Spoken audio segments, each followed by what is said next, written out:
شمشیر خان صاحب وزیرستان سے پوچھتے ہیں مفتی محمد صاحب سے، کیا کوئی حاجی اپنے نام کے ساتھ حاجی لکھ سکتا ہے؟ جی، یہ بہت اہم سوال ہے اور اس کا ہمارے ہاں بہت رواج ہے کہ جب بھی کوئی حج کر لیتا ہے تو وہ پھر اپنے نام کے ساتھ حاجی لگا لیتا ہے۔ تو عام طور پر ایسا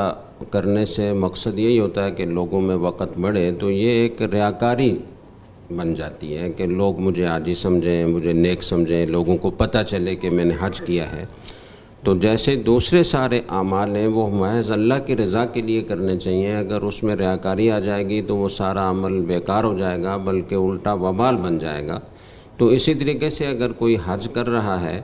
تو اللہ کے لیے حج کرے، اللہ تعالیٰ کے دربار میں وہ حاضر ہوا ہے تو اللہ تعالیٰ نے لکھ لیا ہے، اللہ کو پتہ ہے کہ یہ حاجی صاحب ہے، دنیا کو پتہ چلے یا نہ چلے، تو اس کا جو اجر ہے وہ اللہ کے ہاں محفوظ ہو جائے گا۔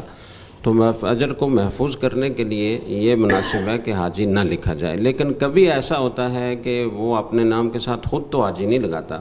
لیکن جب وہ حج کر لیتا ہے تو دوسرے لوگ اس کو حاجی صاحب یا حاجی فلاں صاحب یہ کہنا شروع کر دیتے ہیں، اور بعض اوقات وہ حاجی کا لفظ نام کا ایسا حصہ بن جاتا ہے کہ اس کے بغیر تعارف پورا نہیں ہوتا۔